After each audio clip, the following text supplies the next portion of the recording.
my all. Kasi I really wanna prove that, also, more than to other people, for myself, na kaya ko to, and I deserve to be called a Gen Z total performer. Kasi ito naman yung pangarap ko talaga eh. I've always wanted to be a pop star, a singer, a dancer, everything in the arts. So, yeah, so I've been training. We're so blessed that we have really good mentors here. Everyone in the show is so supportive of each and every one of us. Lahat ng request, lahat ng hingin namin. Talagang tinutulungan po nila kami. And ako naman po, on the side, syempre, kanya-kanya kami homework. So, we all do our own research, non-stop. Non-stop yung pag-aaral. And sa mga bagay po na I know hindi ako masyadong magaling, like with dancing, doon ako nakatutok. Oh, I remember 3 points! Confidence nga lang. Yun, that's something I feel like I lack also, confidence. So, yun din yung tinatry kong pag-aralan. So, I've been taking lessons. Prior to joining this, sabi ko, I'm gonna start taking lessons for ASAP din. So, yun, taking lessons, trying to improve in all aspects na talaga. So, yeah. Uy, papasinungalingan ko yung basher na yan. Na, sige, papakita ko sa'yo na deserve ko to. Yan, lagot ka kay Alexa Ila. Sabi nga ni Ate Peachy, gumanda ka. Todo na to. Yes! Dahil ito, ito na Sa sarili ko, I'm my worst critic talaga. Like, all that matters to me is how I performed, how I was able to present myself. Lalo na in this show, kasi I really know na sobrang galing. We're with champions here. Lahat may kanya-kanyang naiaambag talaga on the table. So, yeah, yun yung...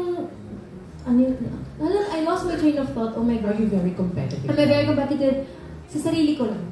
More on myself talaga. Pero would you say na yung background mo bilang child star, nahihinder ba niya yung pag-i-enjoy mo dito sa show? Or mas na-enjoy mo talaga to? This is the greatest show I've ever been part of. Every night, usually kasi lagi I'm easily overwhelmed. So, nakikita ng mom ko na konting bagay na stress ako. Pero dito, nagtataka na siya. Lagi akong happy. Lagi akong pag-uwi. Ang saya-saya. So, feeling niya, niloloko-loko ko lang. Yun isa pa, ang generous ng mga kasama ko. Pero yun, akala ng mom ko, niloloko ko lang to na hindi ko ginagalingan. Kasi, enjoy na enjoy talaga ako. Sabi ko, aside from I feel like I am improving myself, it's so fun. I feel like I get to be different people every episode. I get to channel a different voices, talents I'm learning. It's the total experience. Kasi I'm so happy talaga na I'm part of this show. At yun talaga yung tulong sa akin ng teatro is, dahil live singing po kami dito eh, walang lip sync. Ang pinakatulong na po sa amin siguro is backing vocals na konti lang. So, and bawal din pong mag-take 2 or umulit. So, if ever I make a mistake, para sa teatro, tuloy lang. Stay in character, find a way to pick yourself up. Yun po siguro yung training na talagang nakatulong sa akin for this show. Thank you. And last na lang for Jarlo. Pag-maximize yung stage, na every corner of the stage, to interact also with the audience. Kasi for example, sa akin nakakatulong yun pag, syempre may nerves, di ba? Para mabilis kang kumalma, connect ka na kaagad sa tao. Paghugutan mo ng good energy yung nanonood. Kasi ibabalik naman nila yung kagad eh. Pagka nag-connect ka lang sa kanila, mawawala kagad yung kaba. Although, I must say na bukod sa amin ni Alexa, lahat ng kasama namin contestants, trained din somehow sa stage eh. Lalo na itong nasa kanan ko. Oh, yes. Lalo na itong ating duet, King and Queen. Oo, kasi the way, pag napanood niyo sila Jason, dapat sila na lang maglaban. Oo nga eh. Oo nga, tsaka napanood niyo sila. Grabe ang command ng space. Kahit konti lang yung gawin, alam mo batak na batak sa stage. Yun. Idol ko po kasi talaga si Stevie Wonder.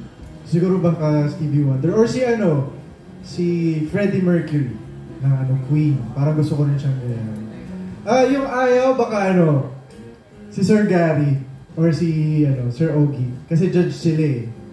So, kung magkamali ako at hindi maganda yung performance ko, baka mababanas ko yung ibigay sa akin. So, sila na lang. Okay.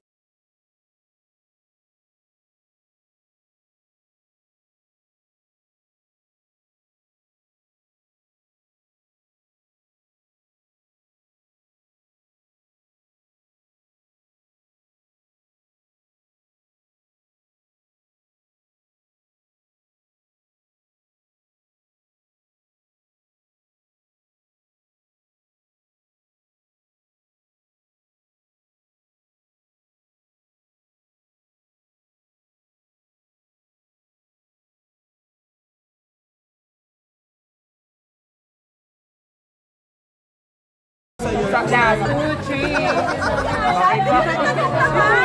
Di ba natanong naman?